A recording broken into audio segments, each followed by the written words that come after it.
This is an absolutely beautiful world that you and I are a part of. And our stay here should be a magnificent adventure. It should never be a bore.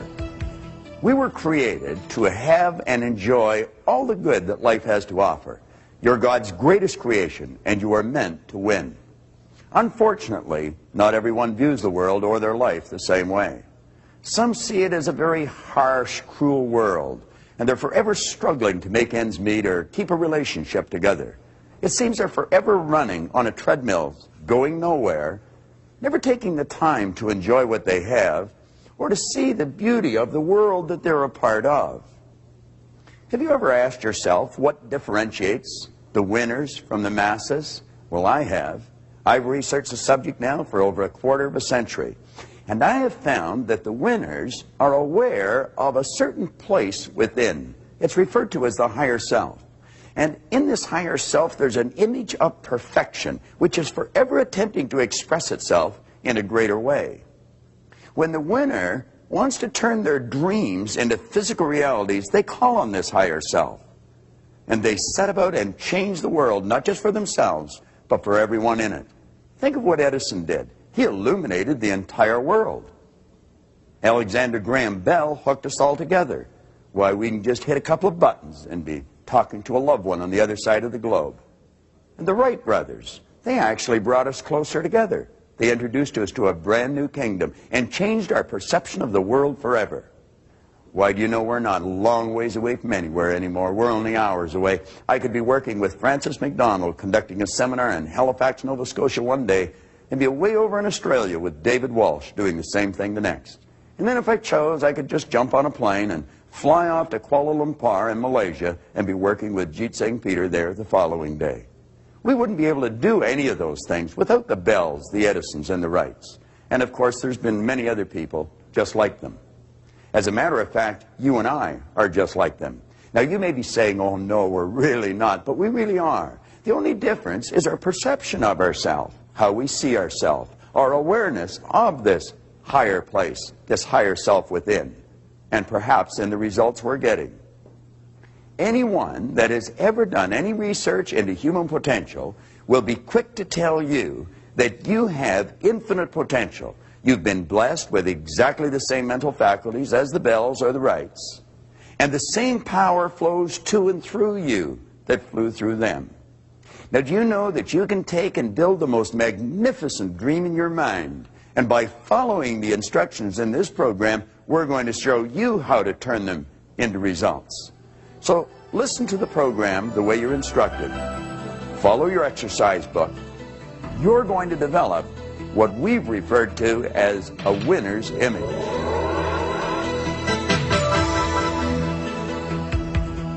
Science and psychology have isolated the one prime cause of success or failure in life, and it is the hidden self-image that every person has. Do you know it controls our life just as certain as our mind controls our heartbeat? Now, to remake that hidden self-image for success and fulfillment, to build a winner's image, is to remake our life. If you're wondering what kind of a self-image you have, it's not difficult to figure it out. All that's required is for you to take a look at the various aspects of your life.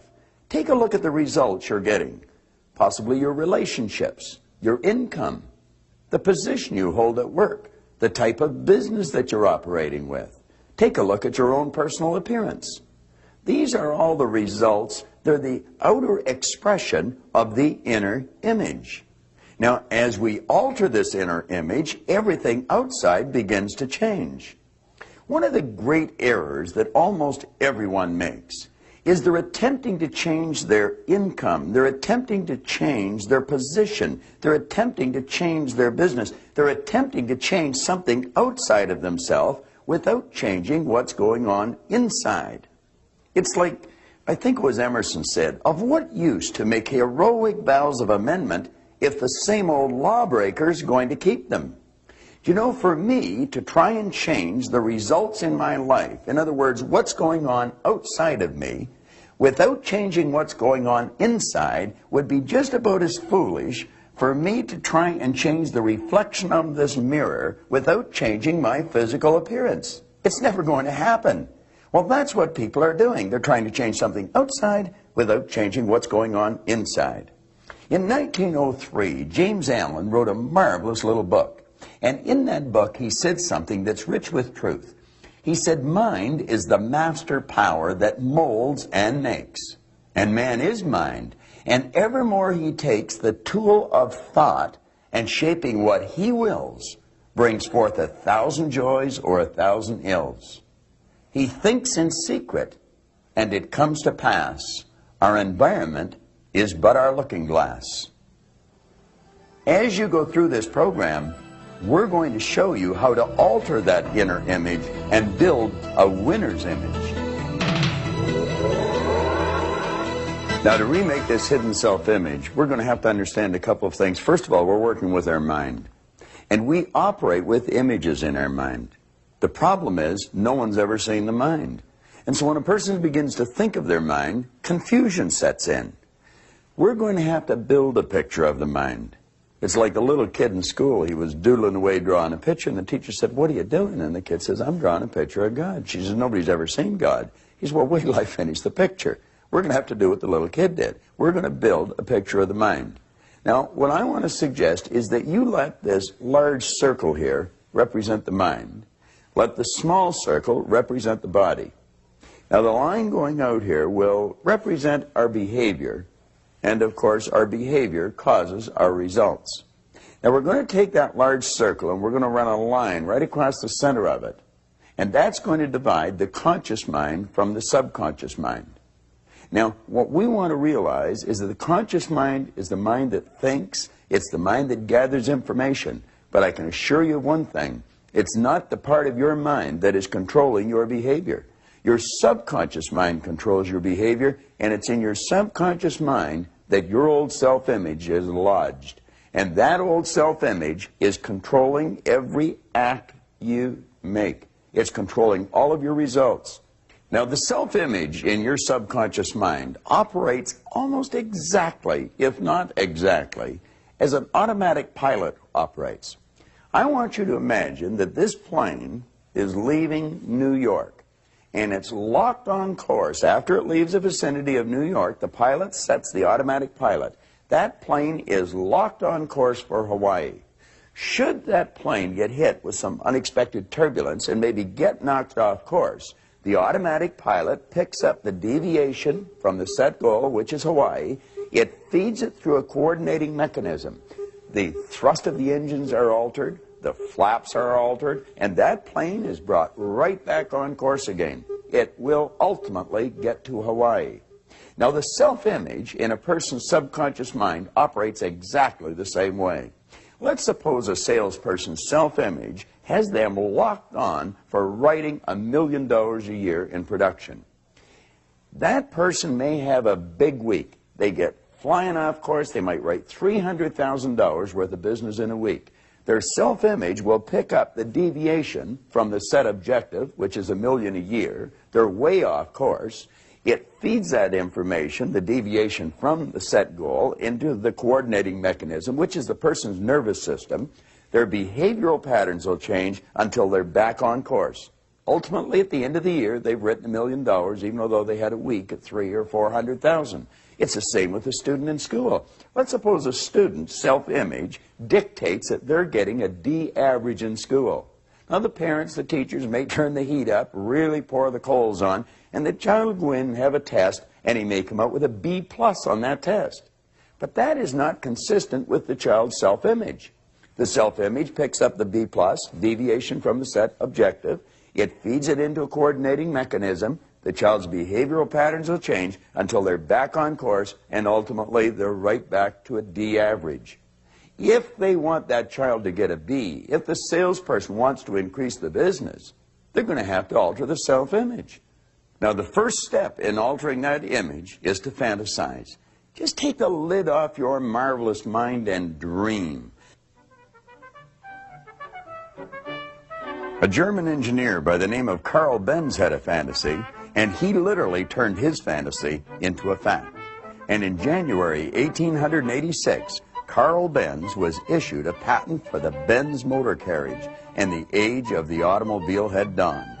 This is a replica of that magnificent machine.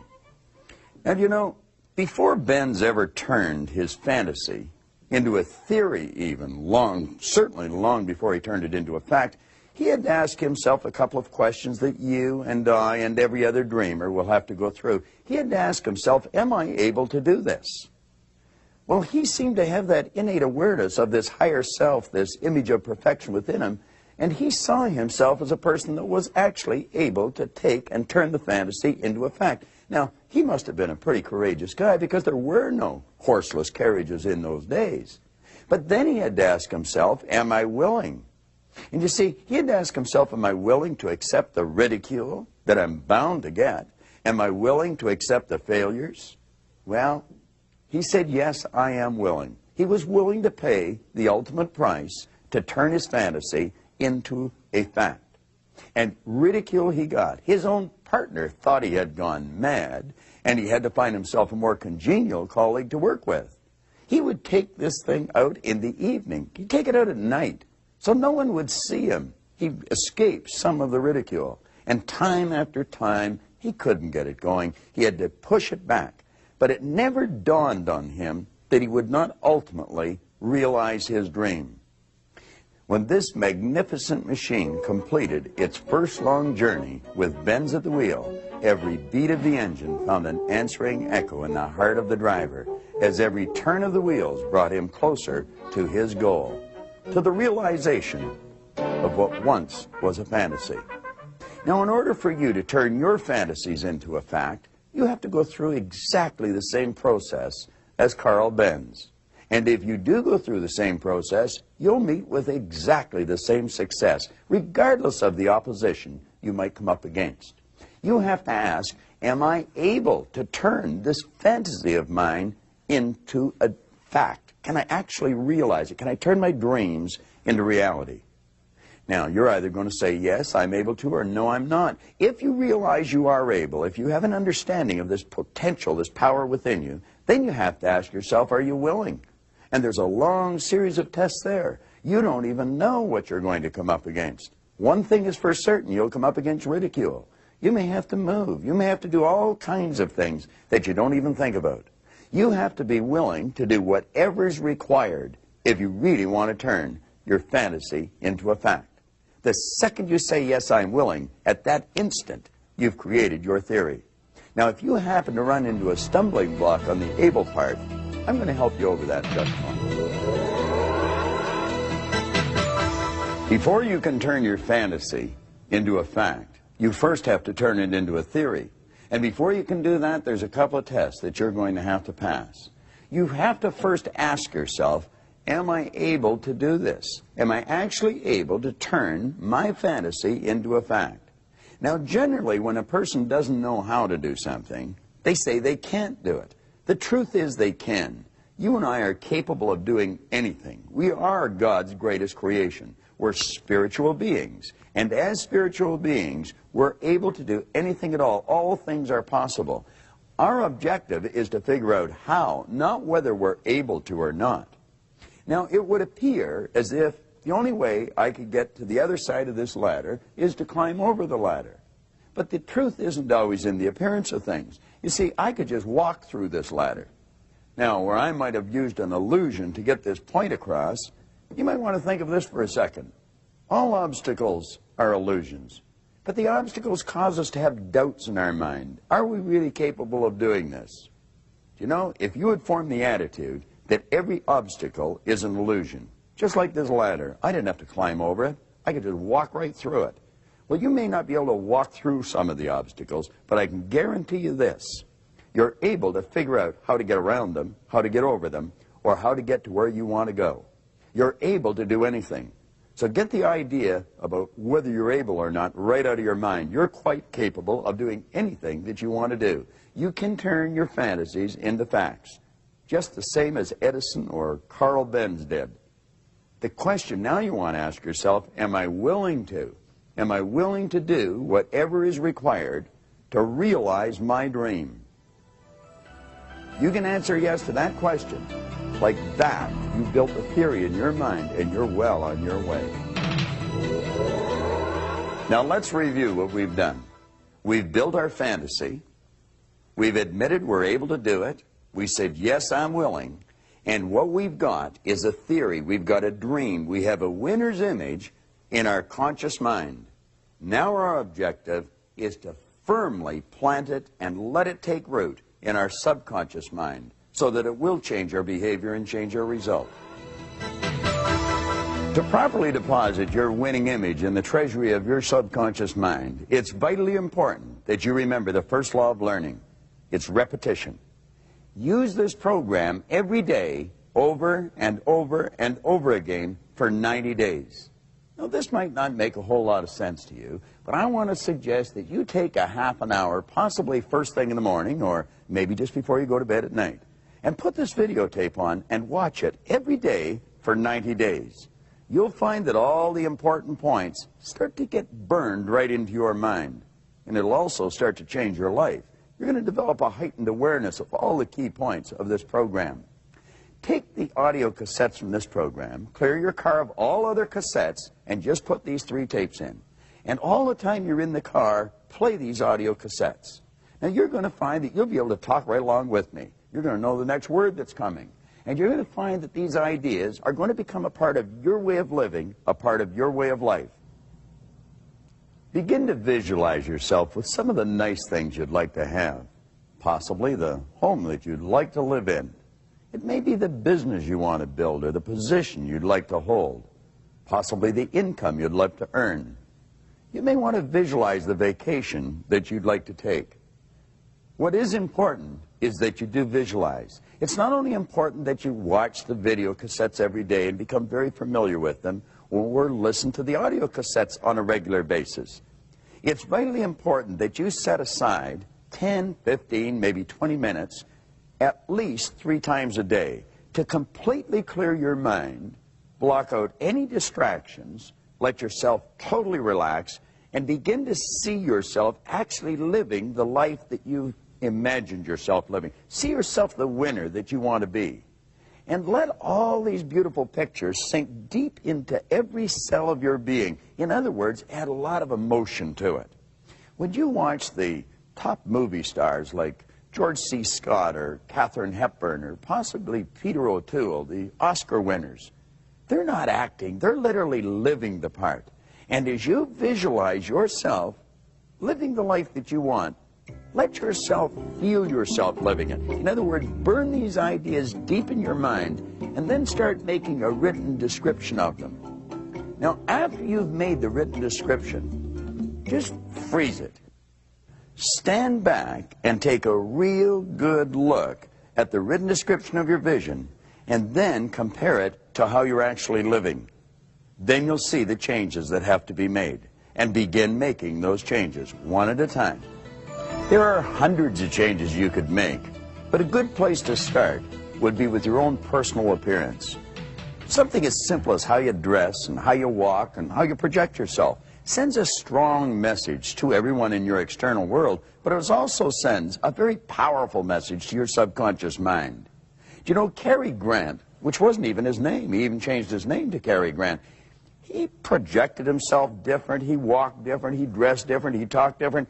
He one time said, I acted like Cary Grant for so long, I became him. That's what we're suggesting you do. Present yourself physically in a manner that's consistent with this new winning image that you're developing. Then we want to go inside. Take a real close look at ourselves with our inner eye of understanding. How do we perceive ourselves? Are we beginning to see ourselves from within as the winner that we really want to be? When you look at this picture, do you see a beautiful young lady or an ugly old lady? In fact, they're both there. It just takes a shift in focus to see one or the other. How do you see yourself? In the transition period, when you're in the process of implanting your winner's image in your subconscious, there will in fact be 2 people for you to perceive. The old you and the new you, the winner. So every time you see yourself as a failure or lacking in some way, remember this picture and shift your focus until you see the beautiful new you. Now take a look at this picture. If you concentrate on the black areas, you will see 2 heads facing each other. You could even see conflict in the way the faces are confronting each other. But if you concentrate on the white area, you will see a vase or vessel. You could even imagine that vessel overflowing with peace and harmony. How do you perceive your world? Do you see it as harsh and difficult, where you have to fight every step of the way? Or do you view it in the way a winner does, aware of abundance and plenty for all? A winner is never in conflict with his world. He sees harmony in all situations and lets it work in his favor. All it takes is a shift in focus. Now let's review the overall process. We built the fantasy, we admitted we're able, we said we're willing, we built the theory. We committed to use the program, both the video and the audio cassettes. We've completed the exercises in the workbook. We're working towards making the changes. We're beginning to visualize on a regular basis and emotionalize those visions 3 times a day. Now, do you know, every time we do that, we're impressing that winner's image upon the subconscious mind. And every time we impress that winning image upon the subconscious mind, the old image fades. The one becomes stronger, and the old one becomes weaker. Ultimately, that winner's image becomes our new self-image, and the reflection of it is obvious for the whole world to see and for you and I to enjoy. That's when you'll look at yourself and you'll see you're actually living your fantasy. And you'll know and realize that you've created a better world for yourself and everyone else to enjoy. And you'll also realize that what you're looking at is a reflection of your own winning image. Now, this video has given you an excellent overview of what can and must be done for you to develop the winner's image. I want to recommend that you follow the instructions in your exercise book. Listen to your cassettes every day. Do exactly what we've suggested. And you're going to turn your world into one of absolute beauty. Remember what Emerson said. What lies before you and what lies behind you are actually tiny matters compared to what lies within you. An image of perfection. Keep developing that winner's image.